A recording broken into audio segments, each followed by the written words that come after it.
Hello there, welcome to my YouTube channel Saint Nightingale. In this tutorial video, you're going to be learning how to cut and sew a turtleneck, a three-tie structured sleeves, and what we know as the train skirt, otherwise called the skirt arcing technique. Let's go. So because I have multiple videos on how to cut a bustier pattern, I would not really be concentrating on this pattern, on this part that has me creating the bustier pattern. I'll just leave links for you to just watch these other videos and learn how to cut this pattern in detail. But let's just proceed. As usual, before you cut the bustier pattern, you mark the required points that you'll be needing, the shoulder to nipple points, the under bust points, the waist length, as well as measuring the sleeves, and that's what I've just done here. After doing this, the next thing for me to do was to mark the starting point for the sweetheart cuts as well as the depth for it. Thereafter, I went on to just draw a straight line, and then furthermore proceed to creating the armhole. The stretch for the armhole. Thereafter, I went on to mark the nipple to nipple points, which is 3.5 on that line, and drew that straight line. Afterwards, the next thing for me to do was to take out 1 inch on the left and 1.5 inches on the right, so that I can create my bustier curve. Some persons make use of 1 inch on the left and on the right, depending on how you want this to sit well on the client that you're working with. But sometimes I use 1 inch on the left and 1.5 on the right. Sometimes I just flip it depending on what exactly I'm trying to achieve. So I've like I mentioned, the depth for the sweetheart cut has been marked, and the next thing for me to do is to just get the armhole measurement and create my armhole, as well as get the bust measurement and the waist measurement on that line. Alright, so we're done with that now. The next thing will be to just mark the armhole measurement and use my curve ruler now to create the new armhole curve. Bearing in mind that I've added my sewing allowance, or rather the allowance that I took from the curve, which is 2.5, back on that straight line. That's why you see that there's a line and there's another line that is far away, or curve that is far away from the shoulder measurement. So I'm also making a slope around the under bust area. I'll show you the sketch so that you can better understand why I'm doing this at the end of this pattern that I've drafted. So I went on to now mark the depth of the turtleneck, which is 2.5, and the width, which is also 2.5, and use my curve ruler to trace, as well as also marking the shoulder slope, which I have just done now. So that's the area that the turtleneck will be sitting on. And the next thing is to pick up my scissors now and just trace out the pattern, right? And that's it. So now let's proceed to cutting the back, and the back is pretty much simple. It's the usual bodies for the back, just that this is turtleneck, so the depth I worked with is 1.5, rather 1 inch down, and on the shoulder I also used 2.5 inches like I did in the front. I'll be zooming this in because at this point my marker stopped working, so I'll just zoom in and use my pencil to explain what I did eventually, because I know that definitely will be difficult for you to really strain to see what I've done. But let me just proceed. So from that, and because the back, I'm also going to be working with nets for the upper part, and for the lower part will be the fabric. So I'm going to be also installing corset rings at the back. What I've done is to use the nipple to nipple point to create the dart measurement for the back, and also add the sewing allowance to get the bust measurements and the waist measurements for the back area. I also had like a small slope going downwards. Like I said, I was going to zoom in so you can see the slope that I used to go downwards, and that way, that's how I'll be cutting it away from the main fabric. So the upper part will be the net, and the lower part will be the main fabric. So that's pretty much it. I'll just pick up my scissors now and just do that. So I went on to take 1.5 inch on that side, and then 1 inch on the lower side, because I said this is a corset, but the corset is not going to be so wide. Eventually, by the time this comes together, it would be close together at the back, because the person is very conservative, the person I'm working this for. So I picked up my scissors to open up. It's just pretty easy. Just follow this process and you would get it, and then that's it. That's the panel for the back. So that part up is the net, and then the part down is the fabric that I'll be working with. So let's proceed to cut the skirt part now. So I went on to mark the center point of the skirt.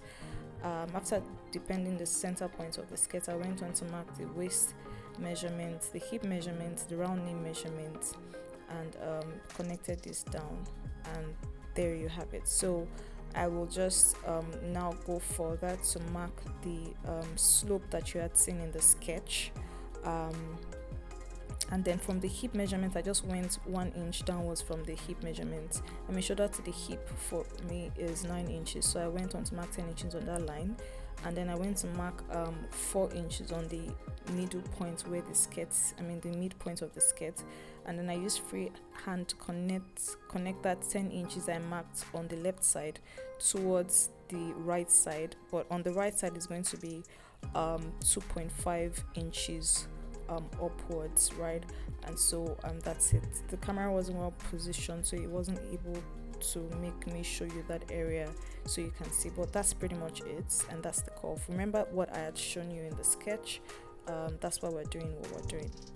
So after using my marker to just paint that out, to darken it, I will just go ahead to use the scissors now to trim this out. So in this video, I had taken 2 inches away on the left and on the right, as you can see on the fabric. So I just first of all took out that upper division before tracing out this.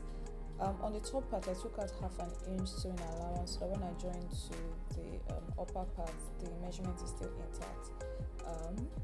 Then I went on to cut out the remaining part of the skirt, following the 2 inches sewing allowance on the left and on the right. So in total, that's 4 inches sewing allowance. Then the upper part that I cut away, I placed on the fabric, also ensuring that the 2 inches on the left and on the right is intact. But then for the up and for the bottom is going to be half an inch sewing allowance. So I carefully place on the fabric, and I'll just proceed to cut out. So now that we're done with this, let's proceed to the skirt arcing technique, otherwise called as train for the skirt. So let's quickly do this math, right? The full length of the dress I'm working with is 65 inches, bearing in mind the sewing allowance, right? And then I want to add 13 inches to the 65 inches, so that from the back the dress is as long as 78 inches. The shoulder to the slit measurement is 37 inches. So that 37 inches, let's subtract it rather from 65 inches. What do we get?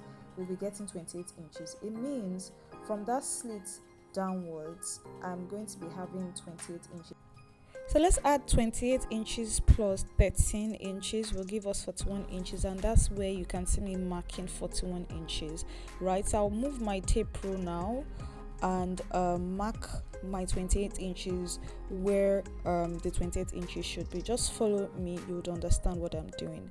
I'm just still at this point trying to mark the 41 inches as well, and then I would now remark these curves. But just look at what I just did now. I used the chalk to trace the 41 inches from that point to that point, and thereafter I just used the chalk to complete that. So we'll go to the start point again and just mark our 28 inches, which is the slit measurement to the tip of the gown. That gave us 28 inches, and just mark it, and that's what we're doing at this point. So we'll just mark this now, and then try as much as possible to ensure that the marking that I've made is sitting appropriately. So that it's not like the front is longer than the back, and just ensure that the way I folded the fabric is accurate. So we'll mark the 28 inches on that point, and then just pick up our long ruler now and connect that line together. So just pick up my long ruler now and draw a straight line to connect these points together. Then after doing this, I'll use my chalk again to connect that start or ending point for the tail, and ensures that whichever way I curve it, it meets, gets to that point that I've just marked, the part that has the 28 inches. So let's quickly do that.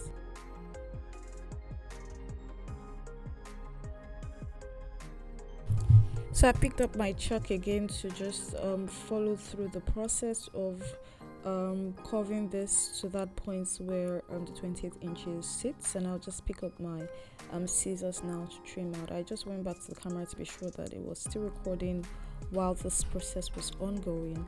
So let's just pick up the scissors now and then just trim this out, place on the bridal satin that I'll be using to line this part of the fabric, and proceed to other parts of this design. Oh, the turtleneck. For the turtleneck, I used my dress form as a dummy to cut this pattern. I used my paper tape to sellotape or tape the neck area, which is also in line or in sync with my measurement for the round neck that I worked with. Remember, I said the depth was 2.5 and then the width was also 2.5 on fold, which will give me 5 inches. So I went on to mark the depth of the neck, as you can see in this video. For other persons who might want to try this out, for someone who is brother, I mean, this technique will still work, just that rather than mark on that line that you can see me doing, you will just step a bit wider now. I mean, the paper tape would go much, it will spread much wider than what you already have here, and you would need to increase the measurement size. So let's proceed. So like I mentioned, I followed through the lines and I just used my marker to mark this on the paper tape.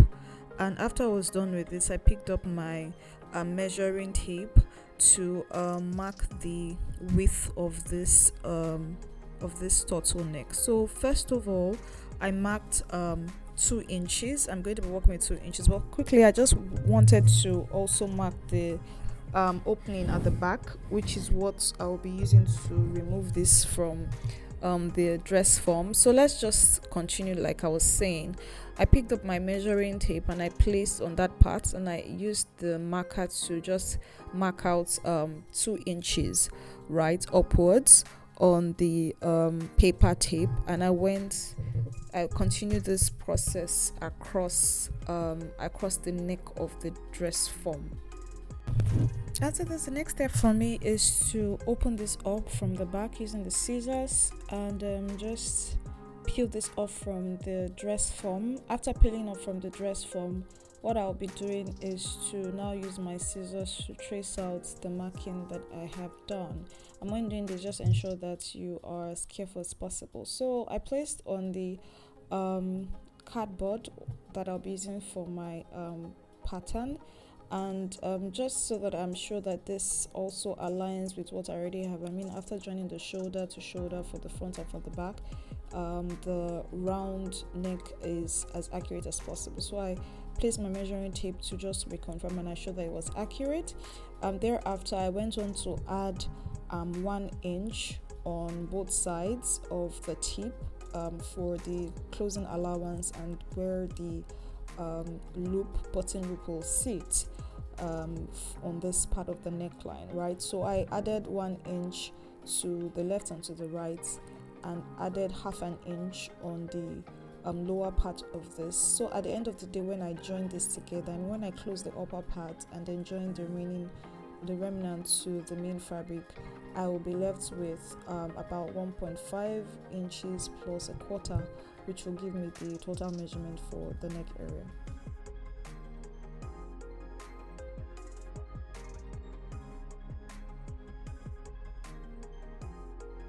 So after cutting this, the next thing for me to do is to place this pattern that I've created now on the net that I'll be working with for the turtleneck, and then just trace out. I'll be doubling the net, or like I'll not double, I'll be using 4 parts of the net. So at the end of the day, when I'm done cutting, I'll be cutting 4 pieces of this, which is what I'll be using for the turtleneck, because I'm going to be placing appliques on it, and so that the applique sits properly on the fabric, which is why I will be using 4 pieces of pattern for this.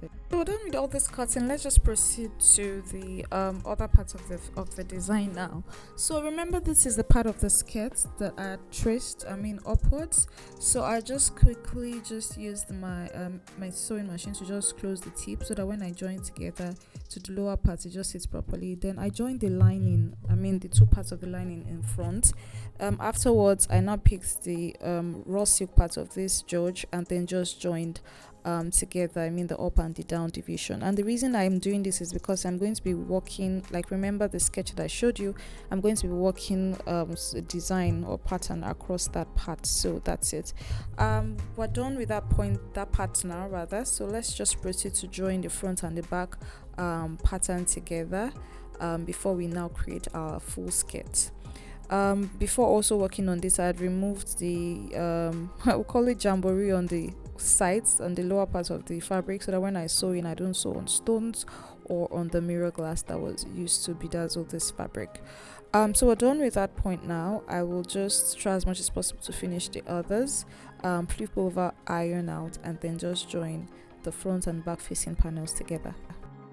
Alright, so up next is the sleeves. I closed the tip of the sleeves to now flip over and join. This and that technique that I use, rather than just flip together and then sew down. I sewed the this part together, the lining and the main fabric, and then flipped over and then joined it by the upper part of the armhole curve. Right, just follow me, you understand what I'm doing.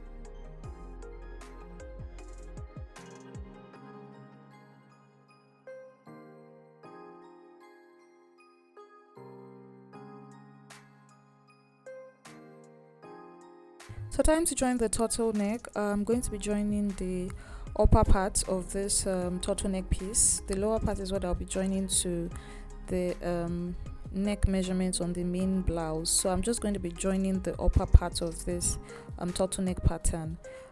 Flip over and secure it, and then just join. Just follow me and you understand what I'm doing. So this is me setting the nets now, and I will just put together and then join together.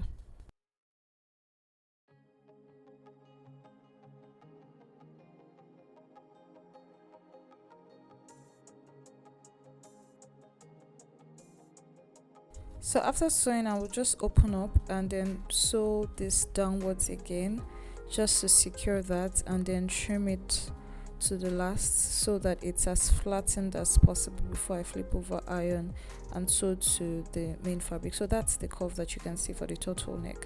Let's proceed to other things. So on the ironing table now, like, I would like to show you how I achieved my bustier cut. First of all, I iron the wording on the lining and then iron out the stay on that part to secure the wording before I now use my scissors now to do the final tracing out. And that's what I did for the other panels for the bustier cut. So that's pretty much it. This technique is also in my other tutorial videos. I'll drop the link for you to watch how to cut and sew a bustier pattern, a more detailed video that covers that, just because our focus is not on that. So let's join. We joined the front facing panel and the back facing panels together, and we started putting this together. Remember the lower part that has this curve that I'd taken out in the pattern is what you can see at that point, which I'll be joining together. But just follow the video. When you see the part, you understand how it's been joined together. So we're done with that now. We'll just try as much as possible to join the other parts of this pattern.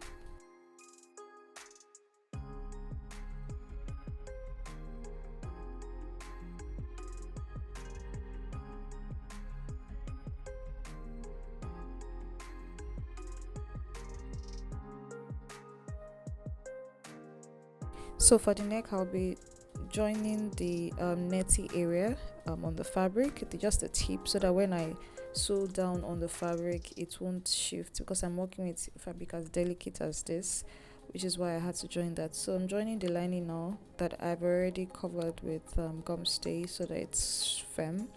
What I'm doing now is to join the skirts together, the front part and the back parts together, so that we can now add the other parts of the fabric to this, and the dress can start coming together in shape.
For every part that has a joining, I mean on the lining, I'm going to be sewing the Regidine boning on it, so it gives it this firm structure when it's worn, and that's what I'm doing now. You can see my breast cups already sitting pretty, ready to be sewn together on that part of the fabric. Like I said, I'll drop the link for you to watch how this is sewn together on the fabric. So let's quickly just sew the Regidine boning on this joining and then couple the upper part together. So at this point, I'm joining the upper part of the net to the lower part of the bodies, and I'm going to also be doing this for the back. So I'll just join the net to the fabric as well for the back, and we'll now flip together to join the back and the front together. So just follow me. I'm using the lining now to close that part. It's not a deep sweater cut, it's just very, very conservative, and I'll just sew that through now. Close the sides and then join the front and the back together, shoulder to shoulder, and bust to bust, waist to waist side.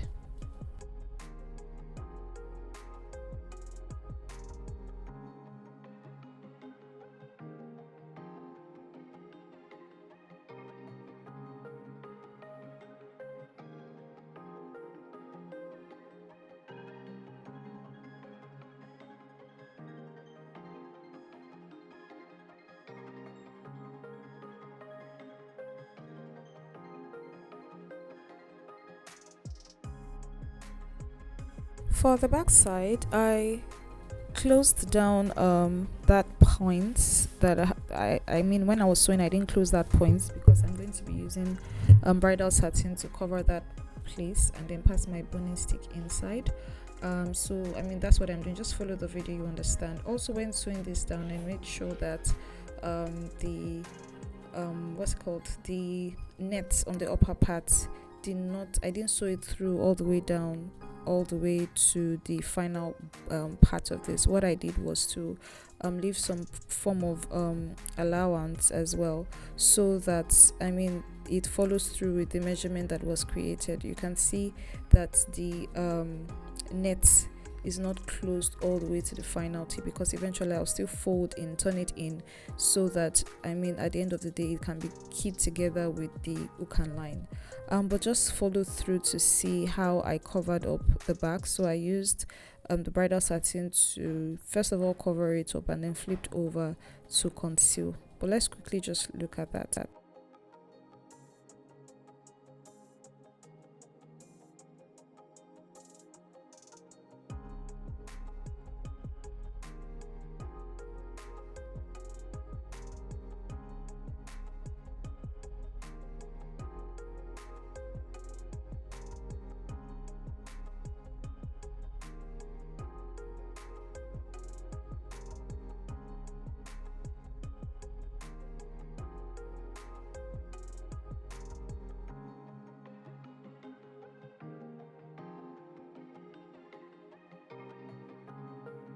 Just like I said, you can see that the piping has been done for the bone casing, and that's pretty much it. You can also see that there's no nets sitting on that part, so that's what I meant by ensuring that the net doesn't get sewn all the way to that point. So what I'm doing now is to turn it in, because I gave like a 1-inch sewing allowance to that part. So when I flipped it by half an inch, doubling it. I used my measuring tape to confirm that it's 2.5 inches sitting properly at the back, and it's confirmed.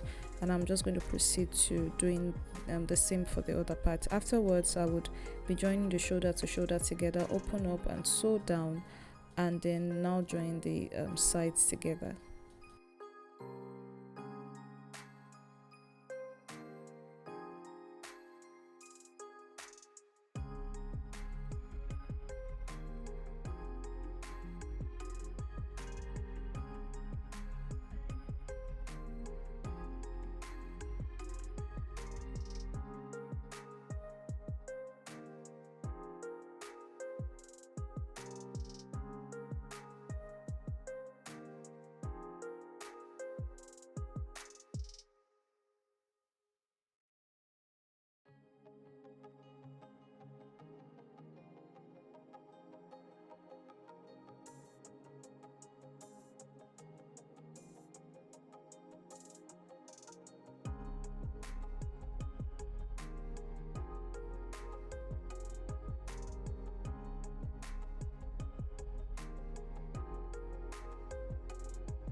So the upper part is ready now. What I'll be doing now is to join the sleeves together with the main fabric so that if the sleeves are ready before I can now join the turtleneck to the main fabric. After joining the turtleneck, I will join the upper part to the lower part of the skirt.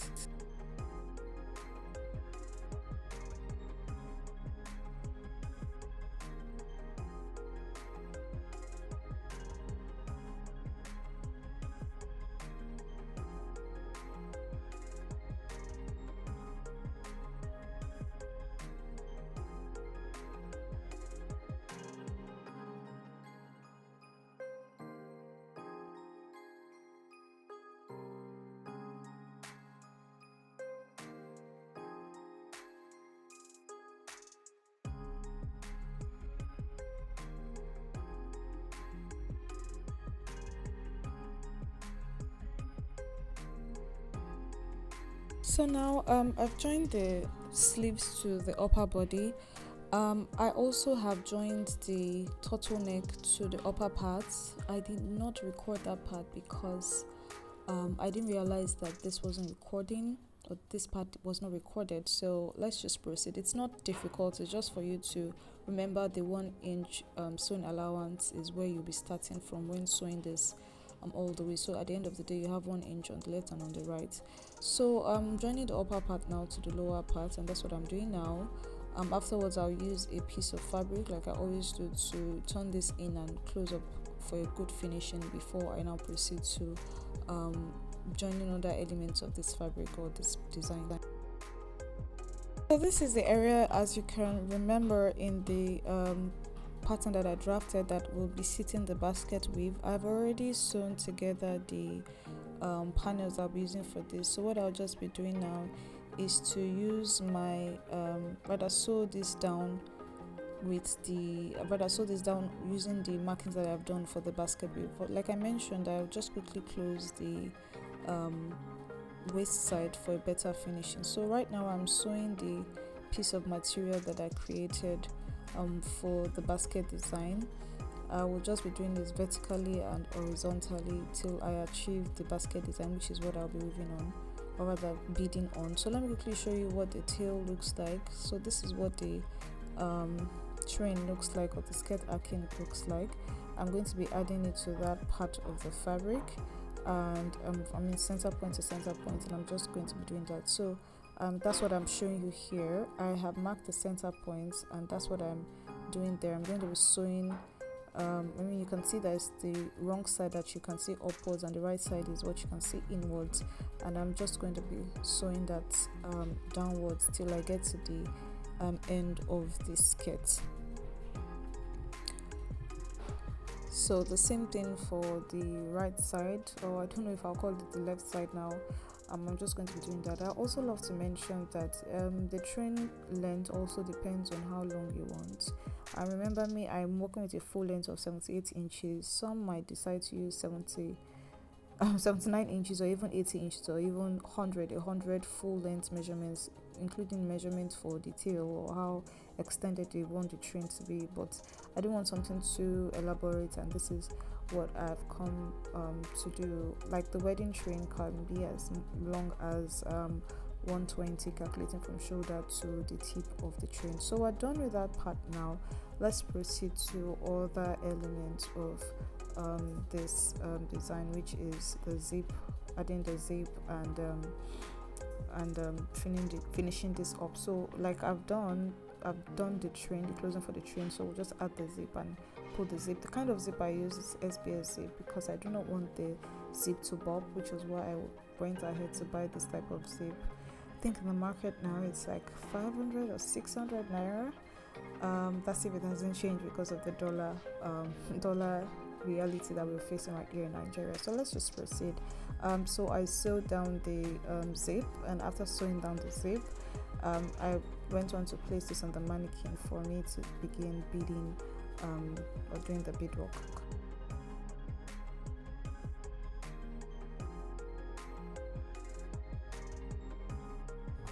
Let me quickly show you what this looks like on the mannequin before all the bedazzling will begin. I can see the basket weave. These are the stones that I worked with.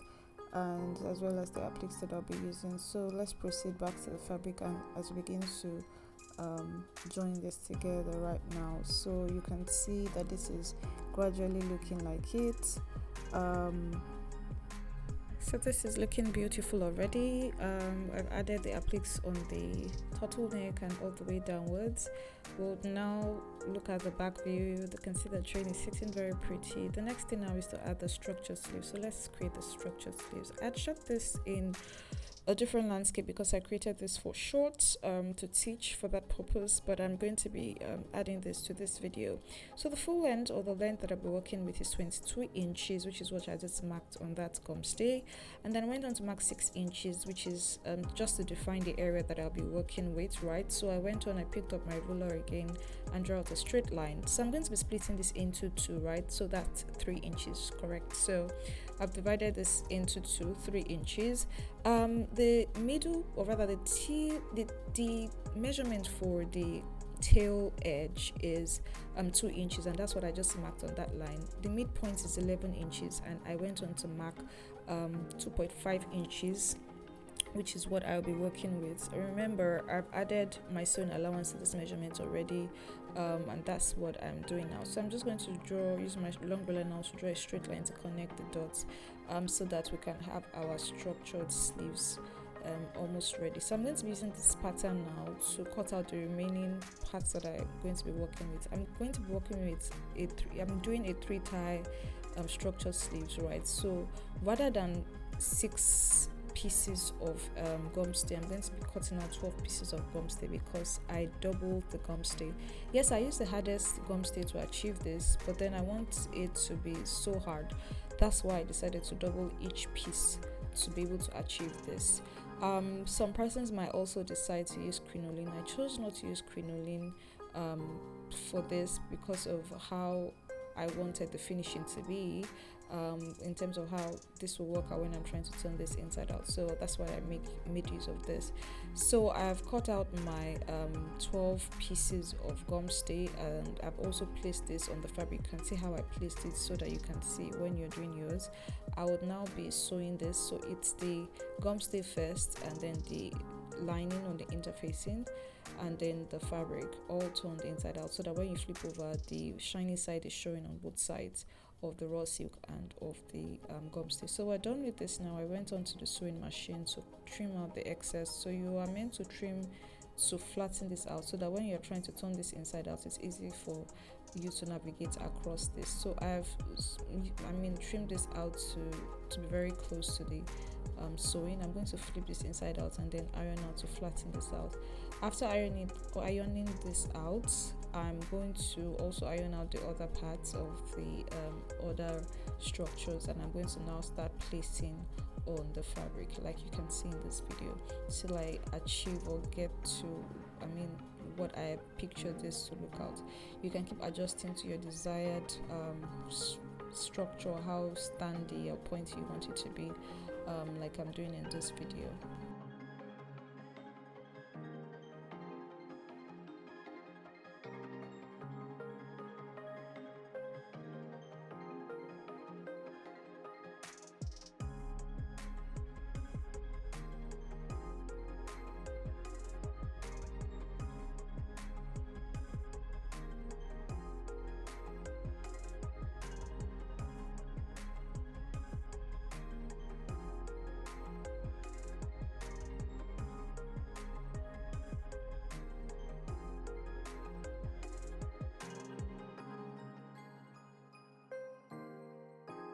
Eventually, this is what I got, and I'm now going to be using the applique now to cover up the what you can see. I've weaved it.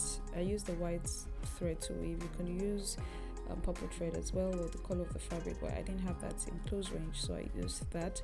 I've covered this up front and back, but before covering up, I sewed this down before I covered up with the applique with glue. I've also added the second wrapper using the George scarf, so this gives it some beauty, and voila, here you have it. Here you have your 3-tie structured sleeves, turtleneck sitting pretty as well, and you have the scarf illusion also on the body of the fabric. I hope this video was as educative as possible. If you haven't subscribed, do not forget to click on that subscribe button. It will make me happy. If this video was as educative as possible, do not forget to also click on the share button and share to your community. From me to you, keep creating magic. And finally, if you have any questions for me, you can leave them down below in the comment section. I'll be willing to take them. Bye bye.